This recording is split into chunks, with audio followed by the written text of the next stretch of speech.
శ్రీ గురుభ్యో నమ. శ్రీదేవి రశ్మి మాలా మహామంత్రం. నేను తెలియజేసే ముందు ఒక చిన్న ఉపనిషత్తు వాక్యం చెప్తున్నాను. ఏంటండి అంటే, ఆకాశము ఆత్మ యొక్క కార్యము. కార్యం అంటే ఏంటి మీరు ఆలోచించండి. కాబట్టి ఆత్మ లేకపోతే ఆకాశమే ఉండదు. ఆత్మ లేకపోతే ఆకాశమే ఉండదు. ఈ దేవుళ్ళందరూ ఎక్కడ ఉంటారో వీళ్ళందరూ ఆకాశం కింద వాళ్ళే కదా.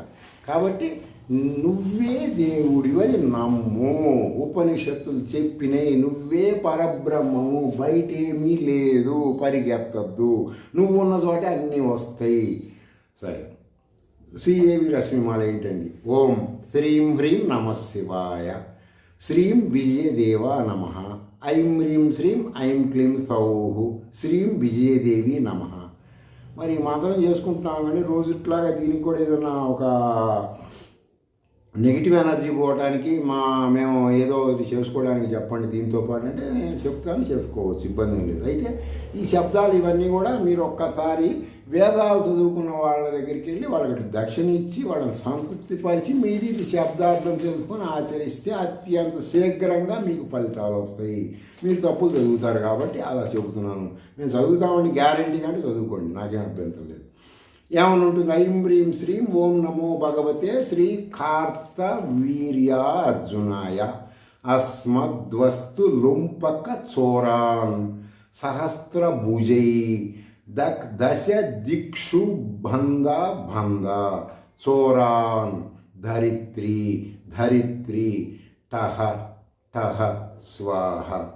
ఏంటండి ఈ మంత్రం?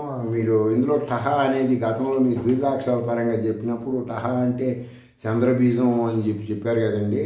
మరి ఇక్కడ ఈ దృఢపతి చెడు నివారణ కొరకు చంద్రుడు ఎట్లా వస్తాడండి అంటే, చంద్రుడు అనేది ఏంటంటే ఈ ఖగోళ శాస్త్రం రీత్యా ఉంటుంది.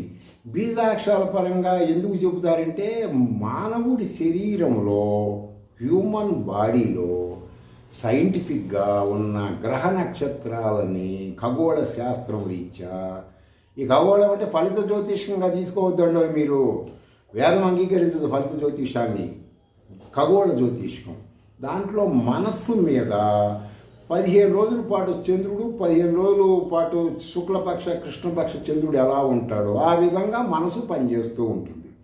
ఇది ఆ టైంలో ఆ గ్రహాల సంచారం అప్పుడు జన్మించిన వాడికి ఈ మంత్ టహ అనే శబ్దం చేసినప్పుడు వాడికి 30 రోజులు శుక్లపక్ష కృష్ణపక్ష ఏమి డిఫరెన్స్ లేకుండా ఎప్పుడు హ్యాపీగా ఉంటాడు. ఇది దీని అర్థం.